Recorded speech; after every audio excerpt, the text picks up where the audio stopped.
no la lista 1813, porque Ajá. era mucho más que era un concepto, ¿no? El concepto federal, bueno, todo esto que un poco durante muchos años Darío Pérez sostuvo, y que bueno, cuando él se retiró hacia el Partido Nacional, un montón de gente quedó un poco dispersa, ¿no? Claro. Sin como aglutinarse. Y bueno, como cuando pasan estos cambios así bastante bruscos, fuimos consultando con algunos compañeros, también en Colonia, yo vivo en Colonia, el Turco nos visitaba cada tanto con su equipo también, intercambiábamos un poco la situación post pandemia, cuando pudimos como juntarnos, ¿no? Y bueno, esta relación se fue tejiendo un poco desde ahí, donde bueno, había más coincidencias que diferencias, y donde bueno, también reconocemos en él un liderazgo político de los que nosotros nos sentimos más atraídos, ¿no? En el sentido de decir, vivimos en una época que tiene mucho de esto del posmoderno, donde los líderes muchas veces se construyen sobre la base de no decir nada, de quedar bien con todo el mundo, de tener un perfil como tan amplio que se desdibuja, y yo creo que el Turco se la juega, ¿no? A veces para bien, a veces para mal, No, claro, porque a veces no. queda patinando, Bueno, ahí está. pero Pero se nos complica inclusive a nosotros en esta época de posverdad, porque antes los periodistas buscábamos las distintas versiones y decíamos, bueno, la noticia es como una cebolla, hay que irle sacando las capas, pero ahora, como están los relatos, exacto. y cada cual hace su relato y es muy difícil a veces para la política, para los dirigentes poder encarar eso también, ¿no? Sí. Y creo que en eso comparte como la característica salvando distancias con Darío Pérez, ¿no? En el sentido de que alguien que no tenía pelos en la lengua cuando tenía que comprometer una postura. Y además me parece que otra cosa que para mí es muy importante, yo no creo como en las construcciones de imágenes muy así, vamos a decir, de momento, A la ¿no? fuerza, sí. Yo creo que todos nos vamos construyendo a través de trayectorias a lo largo de nuestra vida, ¿no? Y después también se dio en el caso de la profesión, que nosotros, bueno, estando en la responsabilidad de la coordinación de salud mental de ACE, nos llegó post pandemia una notificación de parte del ministro que lo cuento como anécdota porque fue lo que me vinculó a Carmelo. Ajá. Que decía que había un colectivo que llamaba Madres por Vida, que encabeza la compañera Ana Claudia Carmona, que denunciaba que los usuarios, básicamente familiares de usuarios problemáticos de sustancia, estaban teniendo una mala atención del prestador público, ¿no? Bueno, nosotros cuando hubo el tiempo suficiente por la pospandemia y demás, nos acercamos a Carmelo a conocer la realidad, cuál era. Y bueno, estuvimos conversando con distintos actores, también desde el punto de vista del centro de salud y demás. Y bueno, un poco al diagnóstico que llegamos, que por distintos factores que se daban, que había personal que se había jubilado, personal que estaba con licencia médica y una cantidad de factores, evidentemente la atención se había resentido. Sí. ¿No? Se había resentido. Más allá de que empezábamos, que en ese momento creo que ni lo advertíamos, a una explosión de la demanda también post pandemia. Porque como hablábamos en la previa, hay estudios de la universidad que registran la explosión de las adicciones y otras afecciones en pandemia. En pandemia, ¿no? Entonces, bueno, el escenario era bastante complejo. Y ahí fuimos diseñando un plan que presentamos al Ministerio junto con las organizaciones de la sociedad civil y con el Centro de Salud, y bueno, llegamos a un acuerdo. Y ahí empezamos a trabajar, que la verdad que más allá de todo lo aprendido y todo lo vivido en el medio, a nosotros siempre nos resultó muy cómodo trabajar con Ana y con todo el equipo de Familiares por Vida, cuando a veces uno está en una institución que de alguna manera es cuestionada por los colectivos sociales, hay gente que lo toma mal, ¿no? Y se pone como a la defensiva. Yo en realidad tengo una escuela que me enseñó lo contrario, ¿no? Yo, en lo que tiene que ver con salud, no salud mental, pero salud en general, yo me formé con la gente de la experiencia de Tacuarembó, del hospital de Tacuarembó, sí. Y siempre supimos trabajar con las organizaciones de la sociedad civil, no solo como una cosa, vamos a decir, que hay que encarar, sino como algo que supera las intervenciones que nosotros podemos hacer cuando trabajamos poniendo el oído en la tierra, como dicen los indios, y viendo por dónde en realidad la comunidad va, ¿no? Y además por el otro lado, bueno, nosotros tenemos una ley de salud mental que está todavía en buena parte virgen, ¿no? ¿Por qué? Y sí, porque pues yo creo que porque el Uruguay tiene una hermosa capacidad para hacer muy buenas leyes, pero después, bueno, el proceso de transición es muy complejo. La aplicación no es sencilla. Y yo creo que la ley esta última era particularmente ambiciosa, es particularmente ambiciosa, donde en realidad lo que prevé es, entre muchas cosas, la transición de un modelo de atención hospitalocéntrico a un modelo de atención en la comunidad. Para eso hay que hacer inversiones y hay que hacer un cambio de cultura, un cambio de cabeza, de la sociedad y de los profesionales, ¿no? Yo creo que algunas inversiones hubo, todavía faltan muchas, ¿no? Hay mucha tela para cortar, y yo creo que quizá lo que en algún momento hizo como carne, fue como la dificultad en el cambio cultural, ¿no? Ajá. Yo puedo hablar de lo que entiendo que en parte tiene que ver con nuestra profesión, que tiene que ver con esto de que los psicólogos a veces hemos sido como absorbidos por el sistema hospitalocéntrico, y parece que somos una especie de doctores sin serlo, y en realidad nuestra operatividad es más potente en un ambiente a caballo entre el sistema de salud y el sistema o la comunidad, ¿no? Entre la calle y la academia. Exactamente. Y además yo creo, si vamos a las palabras, vamos a decir, esto hospitalocéntrico, nosotros somos, vamos a decir, por ADN, de atención primaria. O sea, nuestro lugar es una policlínica, ¿no? Es una policlínica, un centro de barrio, son los primeros que un centro educativo, un centro, para tomar un ejemplo, ¿no? Hablábamos antes, a nosotros nos agarró la pandemia, fue los primeros tiempos de 2019, ya más que nada estábamos prontos para dejar la posta, y bueno, cambió todo los sucesos de marzo del 2020. Ahí nosotros iniciamos, bueno, todo lo que fue los equipos El Pasaje, la pandemia, la atención en pandemia telefónica, lo que tú contabas, ¿no? Cómo desarrollábamos las actividades recluidos, cómo se generó toda esta cosa del teletrabajo, ¿no? Sí, claro. Que nos costó muchísimo también a los equipos de salud y a los usuarios, ¿no? Los usuarios, algunos me decían, bueno, yo en realidad no quiero hablar por teléfono, yo quiero que me atiendan directamente. Bueno, eso era imposible, ¿no? Pero hicimos, yo creo que un trabajo en las condiciones en las que estuvimos, en lo específico de salud y a nivel país en términos comparativos, yo creo que muy bueno, muy bueno.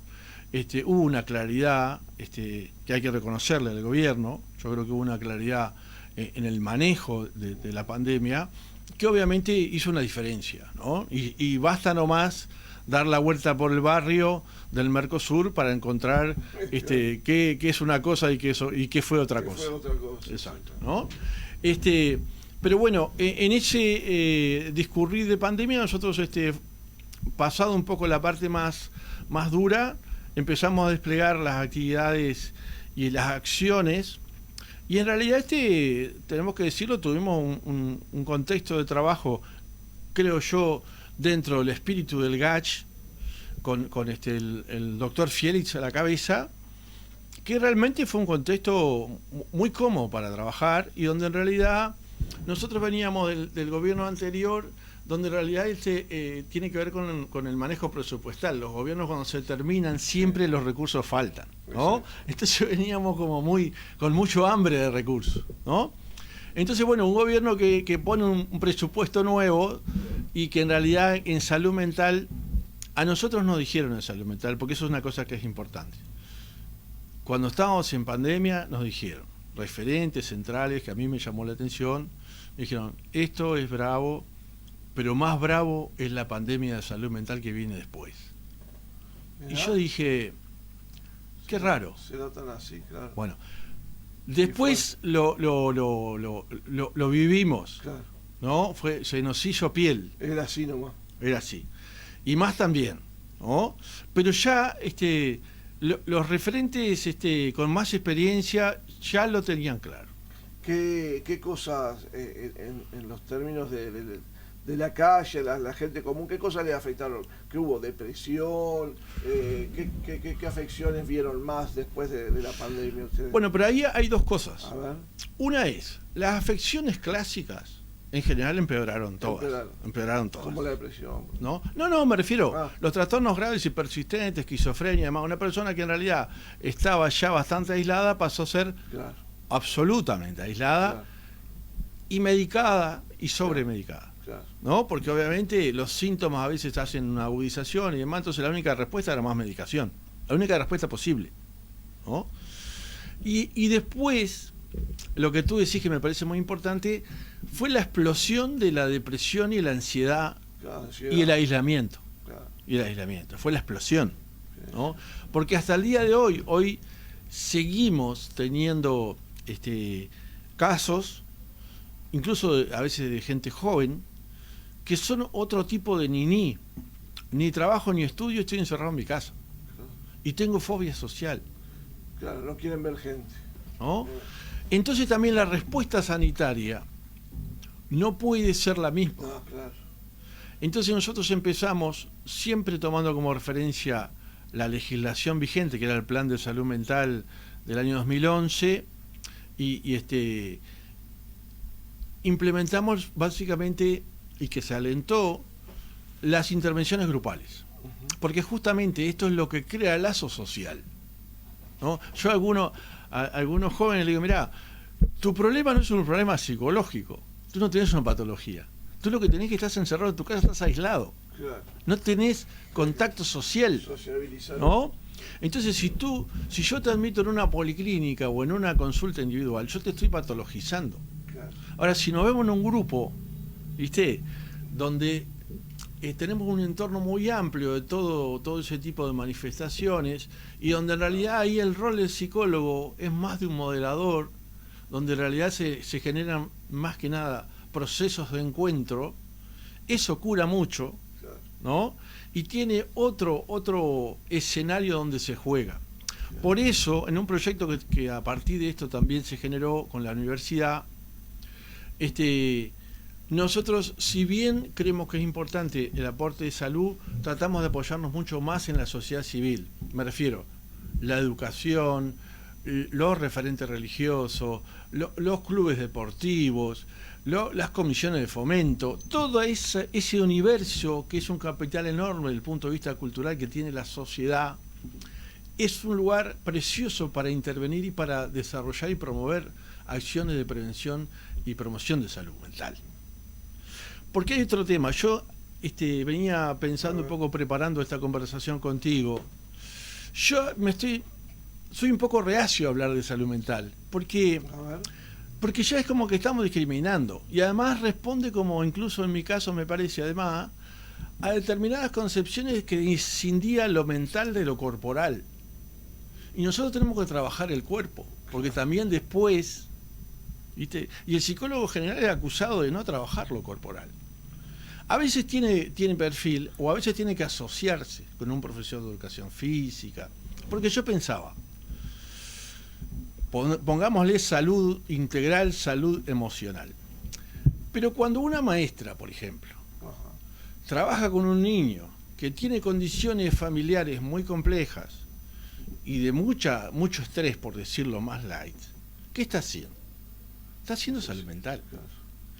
Cuando un profesor se detiene en algún caso en particular y habla en su equipo sobre cómo se manifiesta determinados jóvenes en el aula, ¿qué está haciendo? Está haciendo salud mental, ¿no? Entonces, nosotros en eso que el plan y la ley prevé, lo que intentamos hacer fue una política de teléfono abierto con los centros educativos. No solo que cuando nos llamaban por algún caso o porque no conseguían una consulta, sino para desarrollar proyectos juntos. Y en muchos casos con la universidad lo hicimos.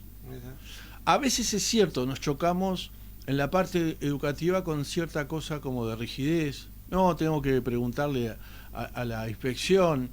En algún caso estuvieron hasta 6 meses para contestarme, ¿no? Yo vi ahí que en la educación entraban a pasar otras cosas, ¿no? Que no tenía que ver con salud. Entonces, nosotros trabajamos muy bien en este espíritu del GACH con Fielich durante los 3 años. Después vino, yo creo que de alguna manera nosotros también ahí nos dimos cuenta que estuvimos navegando sin apoyo político, ¿no? Quizás no lo necesitamos porque el ambiente era de consenso, hay que ser trabajaban todos en acuerdo. Hay que ser honesto. Claro. Pero me parece que ahí alguien dijo, no, ahora vienen los nuestros, ¿no? Y entonces si salís bueno se te tiran al piso y te cobran penal. Entonces, bueno, fuimos eyectados de la coordinación, de la responsabilidad, y a nosotros en realidad fuimos todo para atrás. O sea, en términos de que se volvió a pensar todo desde solo el hospital céntrico, digo en lo que más me tocaba a mí de manera, vamos a decir, más directa, que era el prestador público en Colonia. Volvimos como a priorizar absolutamente todo este tema de la atención individual, ya no se desarrollaron proyectos en la comunidad, en fin, todo lo que de alguna manera fuimos desarrollando, lo que se escribió con la mano se borró con el codo. Y hubieron obviamente un clima, vamos a decir, de mayor centralización.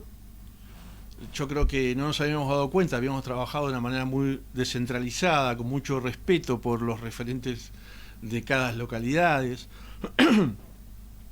y además promocionando mucho, como hablábamos, esto de dispositivos que estaban previstos en las normas, y no un dispositivo exclusivo que es esta cosa de la saturación de la atención clínica, ¿no? Claro. Que además es como un cuello de botella, ¿no? Porque en definitiva yo termino haciendo como precioso algo que no tengo, ¿no?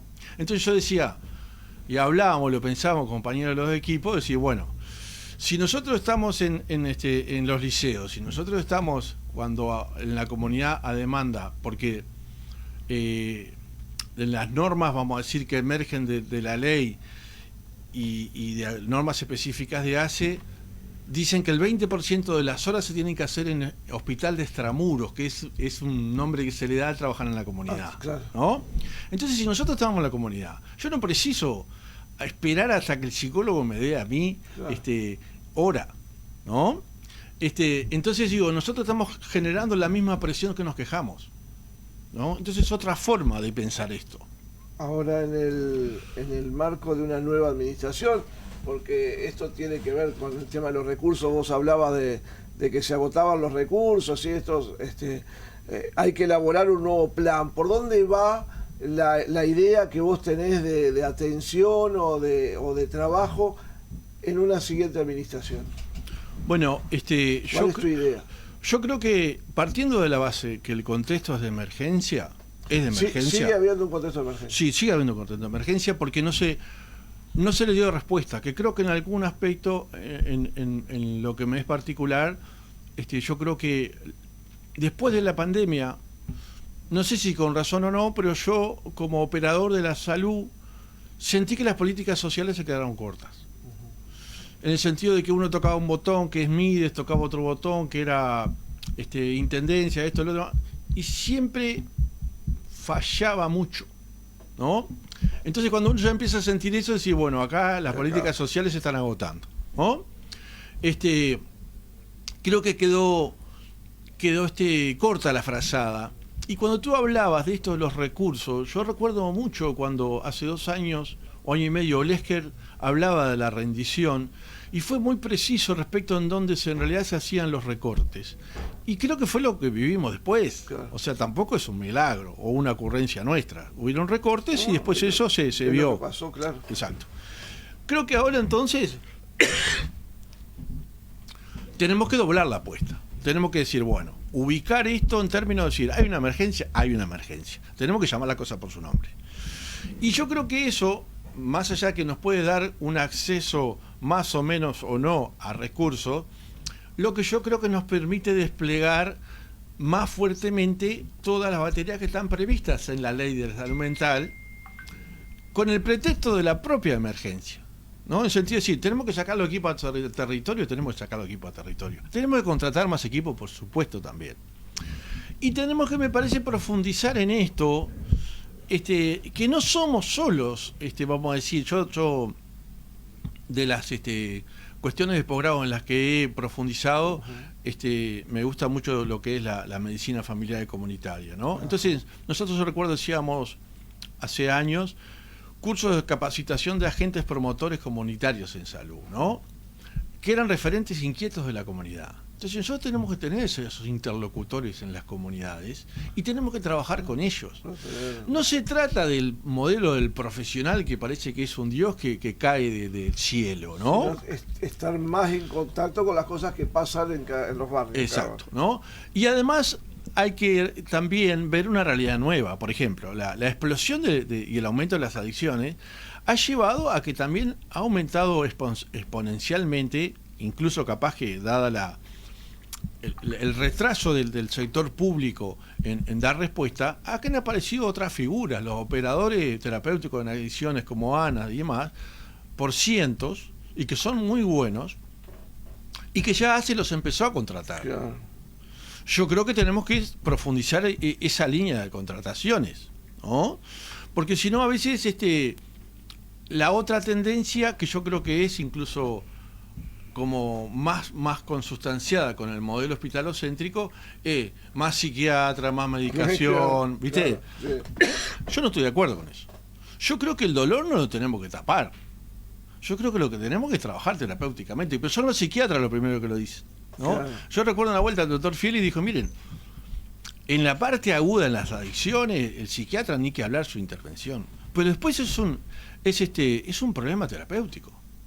Bueno, él además es terapeuta, ¿no? Entonces sí, pero tiene que ver con un proceso que va por otro lado, junto con la medicación a veces, pero no solo, ¿no? Entonces no saturemos. Obviamente que la distribución de determinados profesionales es algo que obviamente hay que ver cómo se replantea. Falta. Yo creo que, me permito opinar, de que yo creo que el gobierno intentó con los colectivos médicos, vamos a decir, acordar algunas cosas, y yo creo que no le encontró la vuelta. En algunos aspectos, yo no sé, de lo que manejamos, ¿no? Yo recuerdo que algunos cargos que quedaron de la administración pasada remuneraban el doble de lo que este gobierno estaba ofreciendo en este periodo. Y bueno, yo creo que eso también tiene que haber jugado, ¿no? Que no captásemos. Y el sector privado es más atractivo, ¿no?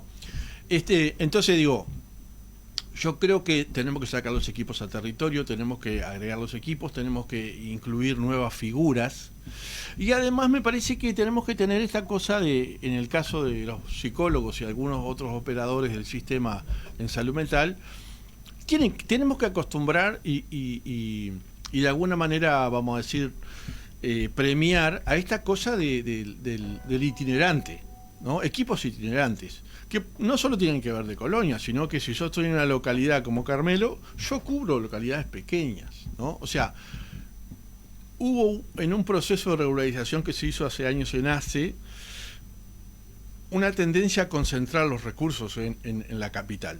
Creo que tenemos que seguir centralizando. Claro. Y que sea lo normal que a un médico, que a un psicólogo más le toquen 2 o 3 localidades. Quizá tenga que ver con los inicios de su práctica, no sé, ¿no? Sí. Pero no lo podemos ver mal eso.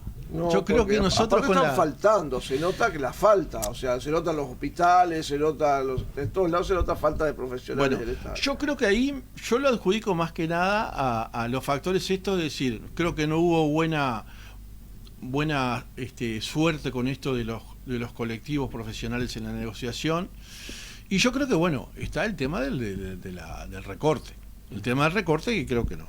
Entonces digo, tenemos que tener de vuelta una inversión generosa en salud, que yo creo que el Frente Amplio pagó caro esto, ¿no? Porque a poco tiempo de iniciar la pandemia, yo creo que cuando se recibió y empezaron a suceder todos los hechos con la vertiginosidad que tenían, yo creo que el gobierno valoró especialmente que había las fortalezas en el sistema de salud que había, ¿no? Entonces, así como hubieron situaciones muy riesgosas, yo creo que tenía herramientas potentes, y lo mismo que se dice, que esto no invento nada, respecto a la educación con el Plan Ceibal, ¿no?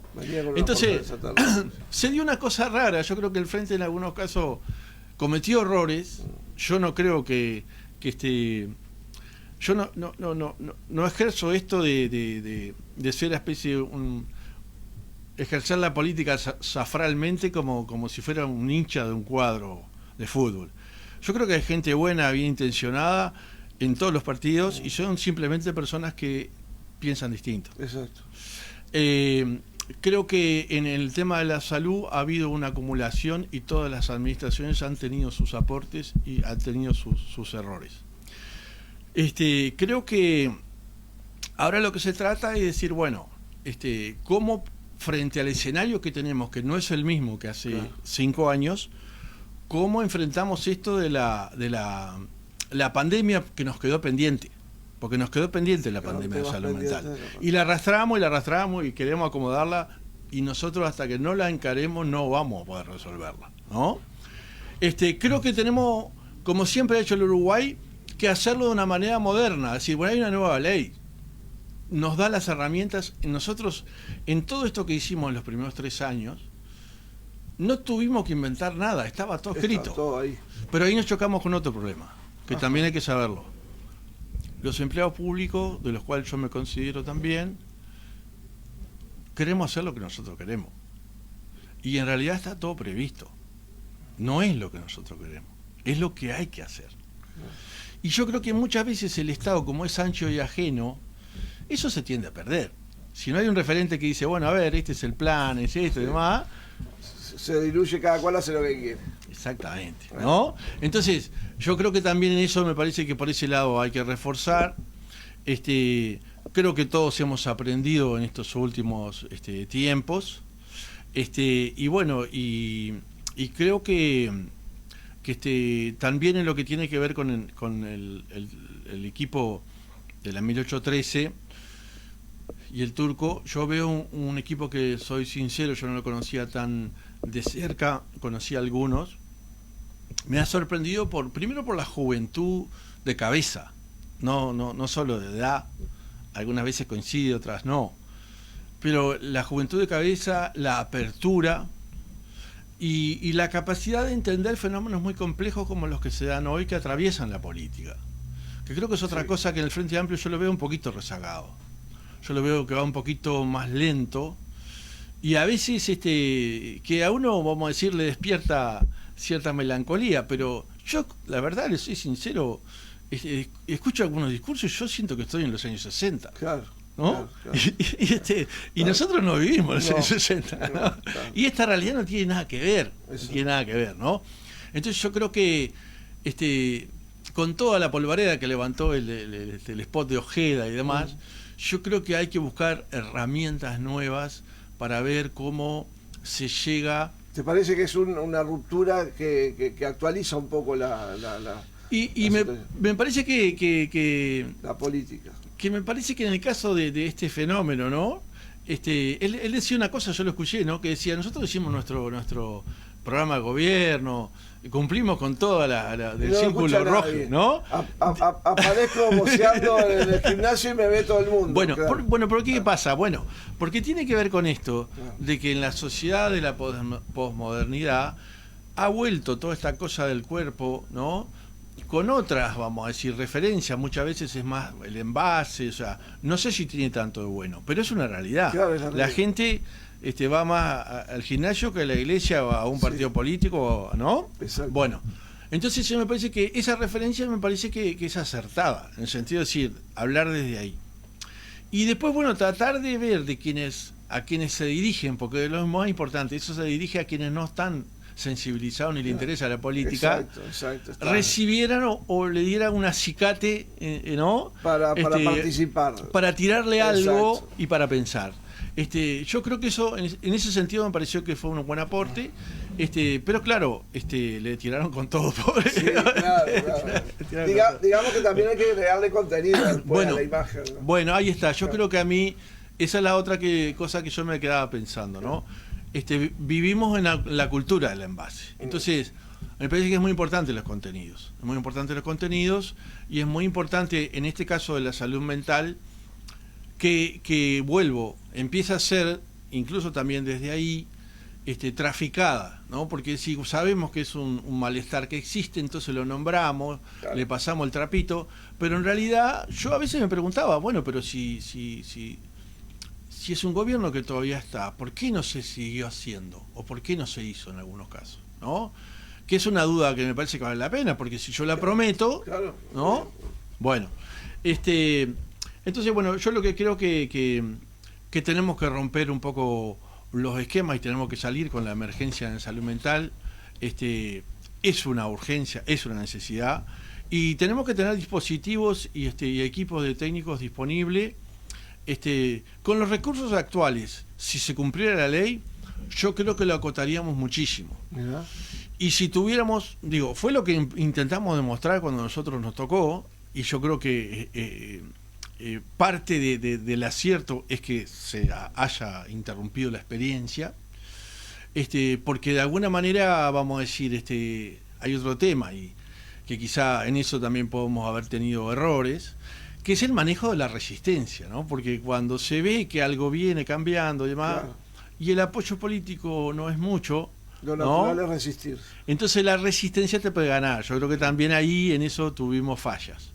Pero yo creo que bueno, que ahora no, lo que apostamos es a realmente... Vos decís que hay que apostar a potenciar los equipos en el territorio. Sí, yo creo que sí. Fundamental. Y con las figuras nuevas, incorporarlas, seguir incorporando con más profundidad, con más decisión, y bueno, y con en algunos casos, en lo que tiene que ver con la oferta de otros profesionales, ahí está el presupuesto, ¿no? Y hay que realmente, siempre con ACE y el sector privado nos veníamos turnando quién tenía mejor oferta. En un momento que gobernaba al frente, ACE había logrado en parte eso, y después se vino para atrás otra vez.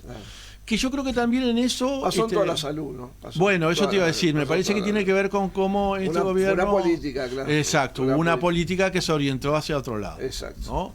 Así que bueno, nosotros la verdad que nos hemos sentido muy cómodos. ¿Cómo te encuentra la gente que se quiera comunicar contigo? ¿Estás en las redes? ¿Va al comité del Turco? ¿Pregunta por vos? Y sí, básicamente con esto de la movida de estos últimos tiempos. Y además una cosa, creo que tú estabas y tú fuiste parte, que a mí me sorprendió, que tiene que ver también la nueva forma de hacer política. La otra vez cuando el Turco y el equipo hizo la charla, bueno, yo di la charla, había 30 personas, yo vi que había alguna cámara por acá y por allá, pero no entendía mucho. Y bueno, estuvimos conversando, estuvimos intercambiando cosas, y yo me fui, y después me dijeron, bueno, muchas gracias, fue todo un éxito. Yo dije, bueno, sí, la verdad que 30 personas, la verdad.